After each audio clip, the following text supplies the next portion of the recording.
available. So Perfect. Perfect. Same thing with the US. We got to kind of watch what we say. yeah. Okay, so I'll go ahead and start. Three, two, one. Welcome to the Haunted Hacker Podcast, episode number 19. This is the 19th week. We've been going full force, and today we have Dr. Oren Eytan, retired colonel of the Israeli IDF. Welcome, guys. Really excited to have you guys on. Um, this should be a really good episode. Our backgrounds are fairly similar, coming from both DoD and intelligence spaces.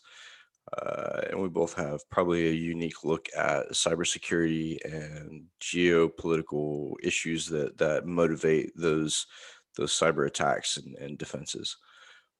So go ahead and we'll go ahead and get started. Dr. Eaton, why don't you do a little introduction and tell us about your background and what brought you into the commercial cybersecurity world. And once again, thanks for being on, and it's a pleasure to have you. Thank you for the opportunity to be here. I'm Oren Eytan. I spent 25 years with the Israel Defense Forces. Uh, and as you said, I was a colonel, and my last position, I was the head of the cybersecurity unit of the IDF. Um, I'm myself in the academic level. I graduated my bachelor degree in electrical engineering from Tel Aviv University, and both my master and PhD, both in double E from the University of Texas at Arlington. So, and so um, I got a lot of cyber experience during my service. Did a lot of things, most of them in the protective cyber and cybersecurity. And in the recent years, I'm the co-founder of Odyx and the CEO of the company, which doing uh, a very interesting cybersecurity solutions. Gotcha. That's pretty awesome. So, University of Texas. I lived there in Texas from the time I was 12 until I was 18. I actually finished school in Texas, so Mm. I have a fondness Oh. for University of Texas in Arlington and Austin. Um, Mm. so interesting. So being part of the cyber defense for the IDF, uh, can you tell us about how high speed that was? Because I know doing cyber defense for USJFCom as a contractor when I got in the military was pretty intense. We had Operation Titan Rain that popped up that we had to fight against in the U.S. And then it was just a constant barrage of cyber attacks. And I'm sure Israel, same situation, especially with the Iranians and other forces around the world that want to bring harm. So tell me a little bit about how high speed it was and the difference between what you did then and what you do now. Yeah, so as you mentioned, we are in Israel. We live kind of in a crazy neighborhood, but there's in the cybersecurity, there's also no geographical limits or borders. So, you sometimes you don't know where is the attack coming from, and it might be initiated anywhere in the globe.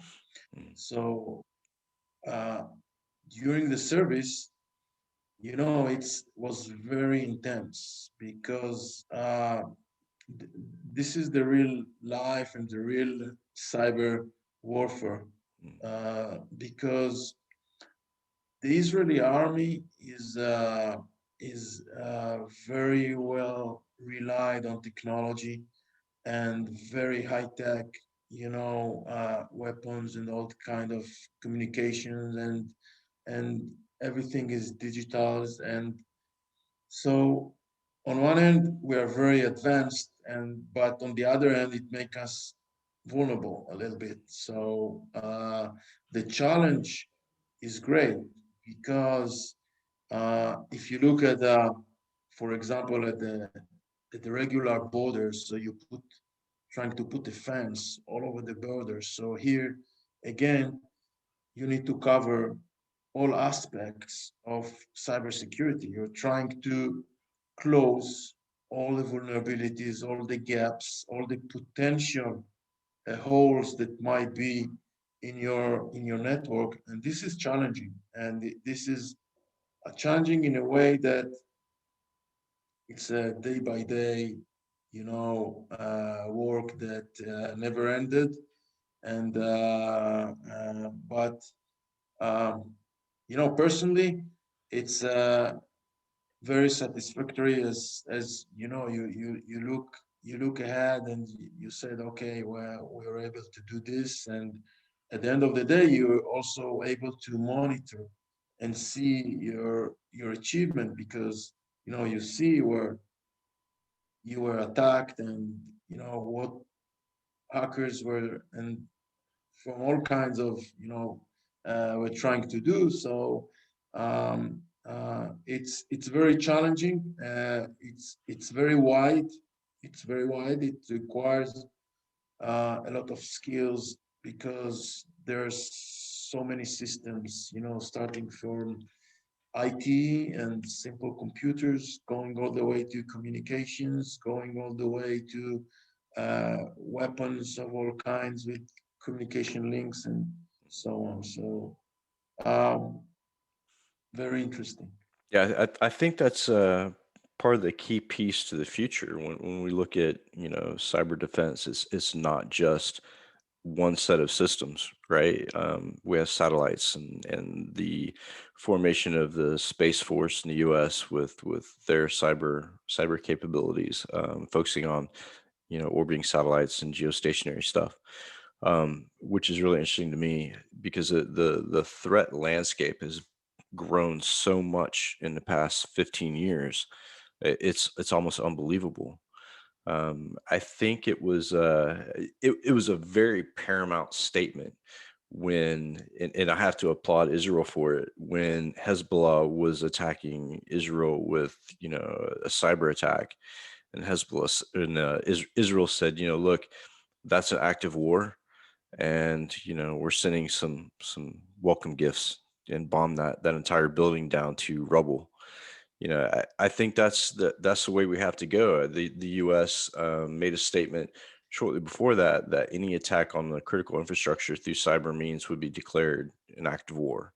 And I think that's where we're at as a society, as a global society, is that everything we do is connected.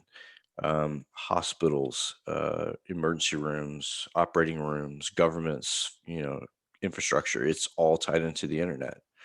I Mhm. have a mechanical device in my chest that keeps my heart beating. And with a cyber attack, that could be null and void. So we've come to a point in civilization where we are at a precipice of a new beginning, I think. And the connectedness and the amount of time it takes to communicate with someone completely across the globe is just absolutely amazing. So tell me about Odyx and tell me about the cleansing of the files, the way that the company was started, the architecture, just everything Odyx. I'm really interested to find out because one thing that got me when I was looking at the website and sort of the services that are run, the file sanitization. I had some questions about that, as well as the CD and USB and stuff like that. Like doing a check on that. So tell me how Odyx started, and just give me a rundown of services and what you guys do well and what you guys are engineering to do better, and just really the solution set that you guys are providing for the current problem. All right. So this can take us a few hours, so I'll try to squeeze everything. Let's do a parachute version. But but yeah, but well, when I started the Odyx. It was after, I went out of the service and I had a lot of background and I saw, all kinds of attacks and everything. And there was one very important thing that I realized that, the hackers, what they need is they need a platform to carry and to insert the malware into the network. And it doesn't matter if it's against a military or against civilian or a bank or a critical infrastructure. They're always looking for a platform to embed the malware inside. And the common platform and the straightforward platform is files. It was in the past, it's now, and I assess also that it will be in the future. And one of the things that really strengthened my thought is that all kind of files become larger and larger, and that it make it easier to hide a small piece of malware code and malicious code inside these large files. So I say this is for 100% will remain a major attack vector in the cyberspace. And then I said, okay, what do we have? We have kind of antiviruses, we have sandboxing at the time, but all of these were, let's say, responsive technologies. They're all signature-based technologies. They were very easily being bypassed, evading the sandbox today is relatively simple. And I thought of something that uh, really will make the difference, that actually will allow, look at the file in a different way and become with a different paradigm that said, okay, let's look at the file as it composed of many small components. Let's break the files to its smallest parts and then do deep analysis. Sometimes I like to call what we're doing deep file inspection and deep file analysis, because this is exactly what we do. And then once we do that and we do this analysis and we inspect everything and make sure everything is in the right place, then we reconstruct the file again and make sure that only the good portions are within this file. And one of the great advantages of this approach is that we're completely agnostic for the malware type, because I don't care what I throw away. I know what I put together, the good things, and make sure these are working. And we start looking at this, and we start the research and develop prototypes, and then I start move to the market. And that time was, I think, 4 or 5 years ago. The term CDR, content disarm and reconstruction, that Gartner name wasn't there. So I had the issue, how would I call this process? And I said, okay, let's call it Odyx. At that time, when at the beginning, the company was ODI. And then I said, okay, the company is ODI. Let's call the process Odyx. And then we rebrand the company as Odyx. So, and we see that there was a lot of traction. And we started with um, on-prem solutions. We started with as you said, a kiosk to sanitize removable medias like USB devices and all other medias.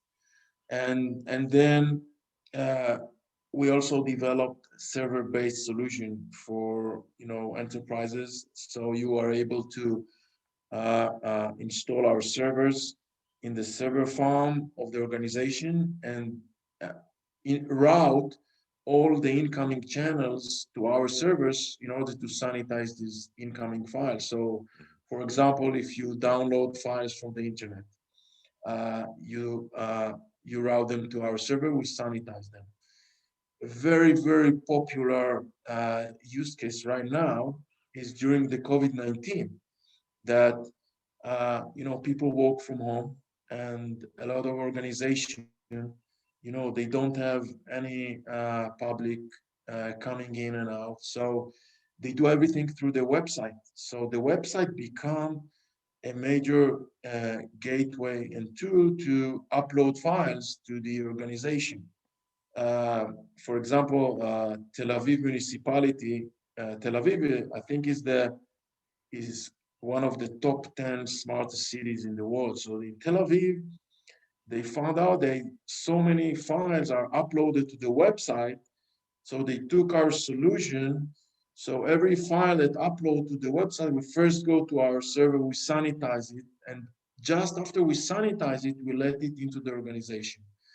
So you can see it as a gateway technology. We want to be before files entering into your network and sanitize them. And so we developed this all on-prem solutions, and we have many customers all over the world. In the United States, a lot of utilities companies, electricity companies like Vistra Energy, Dominion Energy, Curtiss-Wright, GE, and many others. So uh, uh, what we found that the technology really is proven in the field. Mhm. I got a lot of thank you letters from our customers that really we help them. And we also then, uh, it's okay that I continue or, Yeah, go ahead. Absolutely. okay.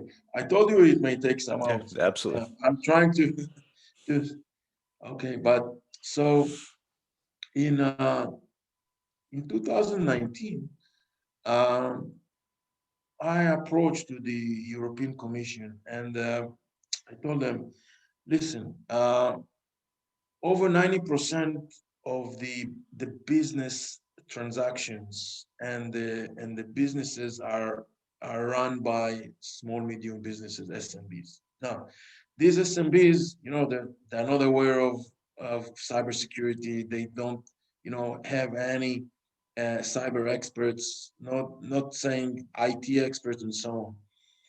And moreover, I showed them that over 60% of the SMBs that experienced successful cyber attack went out of business within 6 months. Mm. This is incredible. So I told them this is a real issue here. And I have a solution because I already have a proven technology for enterprises, and I can do the transformation of this technology to SMBs. And the way to do that is to do it that provide it as a service, because SMBs usually consume their IT services and cybersecurity services as a service. So I can do it as a service. So by the way, they like the idea very much, and we were awarded a grant of 2 million euro in order to develop. Wow. And then I look and said, okay, for SMBs and even for enterprises, what is the major attack vector? Of course, it's the email. Right. And then I said, okay, for the emails, the largest community of email users is the Microsoft 365. So we developed Firewall. So Firewall, I love this name, Firewall for Files. Hmm. Firewall uh, is a native solution for Microsoft 365 to protect their email.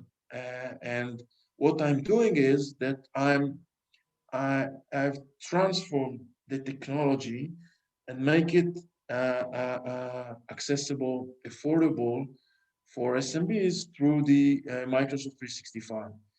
So this was a great move, and here we see a lot of traction from Microsoft, Right. from Microsoft partners, a lot of service providers want to join with us. We already have a few agreements in place with the major distributors in the world, and firewall will be the industry standard for file sanitation for business application. We started with the Office 365 because this is a major one, but then of course it will go for Google, Salesforce, and other applications. Right. So this is really, I try to squeeze everything, but That's great. So, one of the questions I had about the firewall, um, and not specifically just the firewall, but the entire operation. How does it handle? So when I create malicious payloads, right, I try to use some kind of evasion technique, whether it be wrapping, the code, or doing something like using veil evasion, or encryption. How does it handle encrypted files or even encrypted payloads within files? so usually we see a lot of password protected files that are in fact encrypted. Hmm. And for the on-prem solutions, we already utilize a solution for uh, password protected files. In Gotcha. this case, we we ask the user for the end user for the password. So Hmm. we pop up a menu for him. Okay, insert your password. Insert the password, we decrypt the file, we sanitize it, and then we encrypt it again and send it to him. The Gotcha. same way we are going to do also with firewall. In this stage, we now are able to recognize it and we are able to do it. And this is definitely a very important feature, Hmm. and one of our great advantages that we provide a solution for password protected files. So with that being said, that model, have you run into any roadblocks or hurdles or difficulties when it comes to requesting that type of information, whether it be like a password or a PGP key or something of that nature to decrypt a file? Are there a lot of customers that give out that information, or are there some who are very like strong in their stance about not providing passwords? Well, I think that the customer feel that this is part of the business process. I mean, Hmm. in any way, they need to provide their password and in order to open the file. So we feel that they think that this is part of the process. This is for their own security, and at the end of the day, I want to get to a point that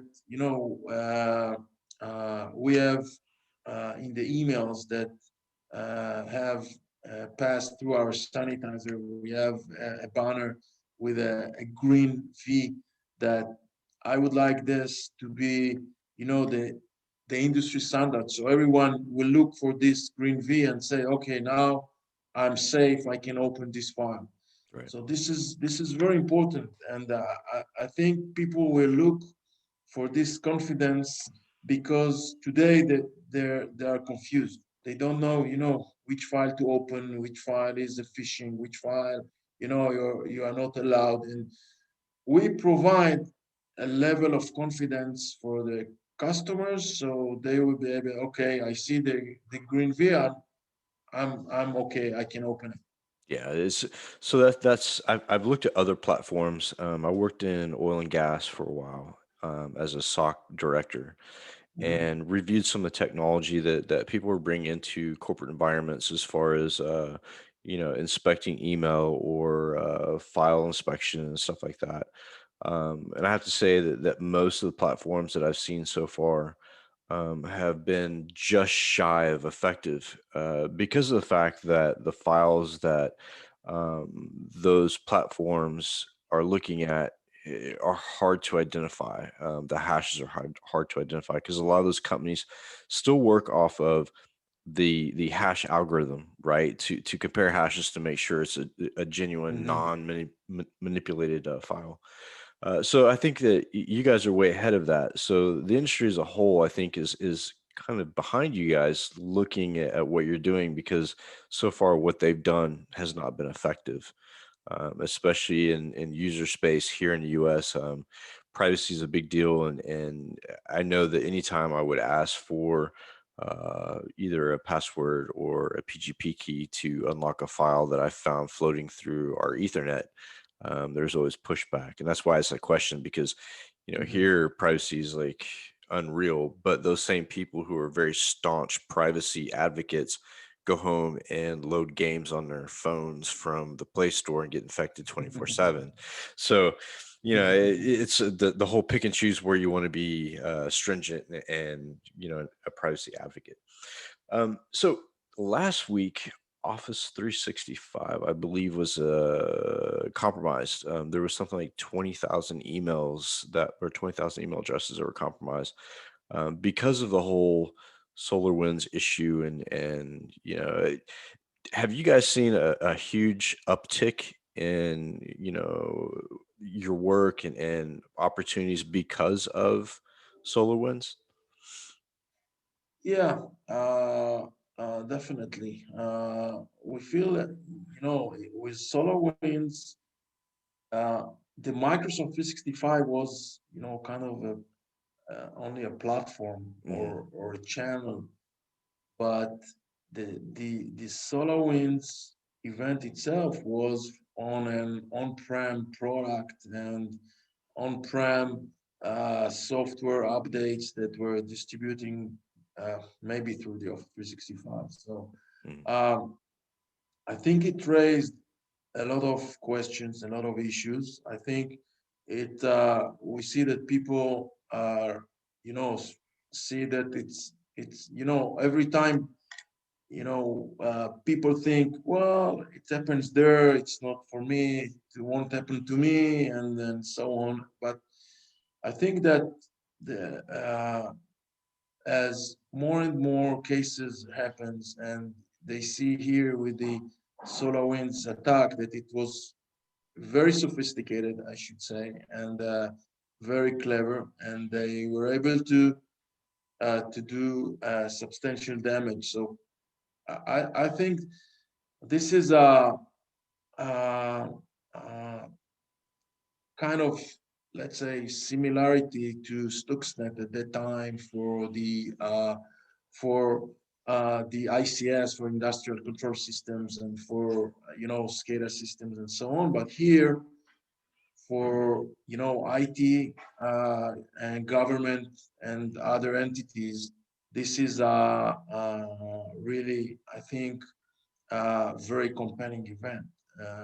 And I think, uh, first of all, cyber security experts are going to quote and they're going to give this example for many years to come. I think um, we can learn a lot from what happened there.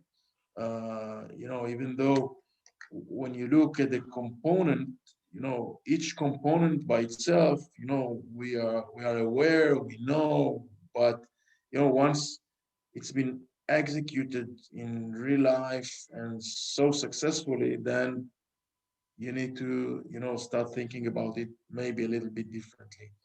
And I think we provide with our solution also for software updates and for any files upload and so on. We provide a very good solution for that. Um, and yeah, we feel a lot of traction in the market for our product. Yeah, when I was reviewing the SolarWinds attack and looking at the company architecture of Odyx and the services you guys offer, it really seemed to me that if a lot of these companies had Odyx, that SolarWinds wouldn't have been an issue, because it all came down to that open source update file that people downloaded and installed. Uh, I did some work with APT 28 as a confidential informant back in 2016. And I can tell you that APT20 is very methodical, and they take their time, and they look at functions, and they look at the whole operational chain, not just the supply chain, or not just the corporate entity. They look at the entire structure and flow. And I think that's why it was so effective. Now, you mentioned Stuxnet, and I had to smile because that was going to be my next question. Looking back at Stuxnet, which I thought was absolutely amazing. I've actually modeled one of my red team attacks after the Stuxnet compromise, with the USB and whatnot. So, your thoughts on Stuxnet as well as Odyx, Odyx versus Stuxnet. Do you think it would have stopped the meltdown? Um, Also, your take on Stuxnet, and do you think it's going to happen again?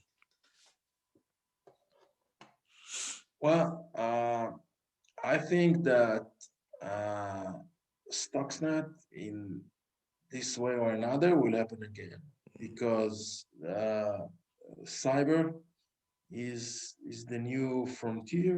Is you look at in the military, not only in Israel, in the U.S. and other, the cyber become a force or a command or a frontier like you have the ground, navy, and air force and cyber. Mhm. So it becomes a major uh, part and plays a major role in military and also in the defense and also in the civilian, because when you're talking about critical infrastructure and when you look back, uh, when the Russian invade to Georgia, Mhm. the first shot was a cyber attack, Lights out. and this was a preliminary move that they did before they moved the tanks into the city. So I mean, it become. I'm not saying, there's a lot of, doctrines of and but cyber become a major part of it. Therefore, I think that everyone realized that you can achieve a lot of achievements, and you can have a substantial gain by utilizing a cyber attack or by having a first cyber uh, let's say attack or hack Hmm. prior to a conventional Right. move. Mhm. So, and I also see it because we also feel it in Israel. They were trying to do some cyber attack on our water, Mhm. one of the water plant. It was unsuccessful, but they were trying. Also in the United States, Mhm. there was Successful. yeah, even though they terminated it Mhm. in time, but you see the attitude. You see where hackers. It can be. It's not a single hacker that No. wake up at 8 o'clock in the morning and said, "Okay, I'm going to poison the water in Tennessee." It's not like that, but it's the it's more, let's say, led by countries, by states, by a lot of very professional people that on one hand know the vulnerabilities of the other side, and on Mhm. the other hand know the potential damage that they can cause with this cyber attack. So definitely, I see that other attempts of Stuxnet in the future as well. Yeah, absolutely. I think as a nation, we've been focused on taking out critical infrastructure in the time of war as a preemptive strike, for a very long time. The first thing we went after in the military was critical services. to kind of render the troops kind of useless. Um, and when you look at the clandestine services in the U.S., when you look at the CIA and NSA, and some of the tools that they use that have been accidentally leaked to the internet are pretty effective tools. So a lot of hackers don't have to look very far. The government tends to build these tools quite often, and somehow they always end up landing on the internet. Eternal Blue and Weeping Angel and things like that are really effective tools. But you're right. Some of those foreign countries, especially North Korea, China, Russia, all have nation state groups that the military, that the government bring in these really talented hackers or produce them themselves and make them kind of a digital army. And I think the formation of the U.S. cyber teams was in reaction to that type of military structure, because before that, we didn't have that type of structure. We did electronic warfare, but that was about it. Now we have UAVs, unmanned destroyers that are cruising the oceans, and UAVs up in the air. So, I mean, we're getting to a point where I think the human piece of it, the human element, while it's still going to be important, I think is going to be less relied upon, strictly because it's hard for a country to gain approval for a war or for any kind of invasion when you're losing mass amounts of people during a conflict. And I think the natural progression to UAV is where we're at, which is going to open a lot of doors for cyber attacks. Um, so the next portion of the podcast that I like to do with guests is I play a little game, and I mention a word, and you give me the first thought that comes to mind when I mention that word. I actually stole this game from a friend of mine, Colin Hardy, who interviewed me for InfoSec Real for his podcast, and I Mm-hmm. thought it was really really intuitive. Kind of gives some insight into the way people think. Um, so I'll throw out a couple words, and you give me a brief answer of what comes to mind when you hear that word. Okay. Stuxnet. Lethal. Very good. Let's see. Satellite IP. Mm, well, Yeah. this Um, is Go ahead. a tough one. Mhm. Uh, let's How go about to the next one. satellite security? Satellite security.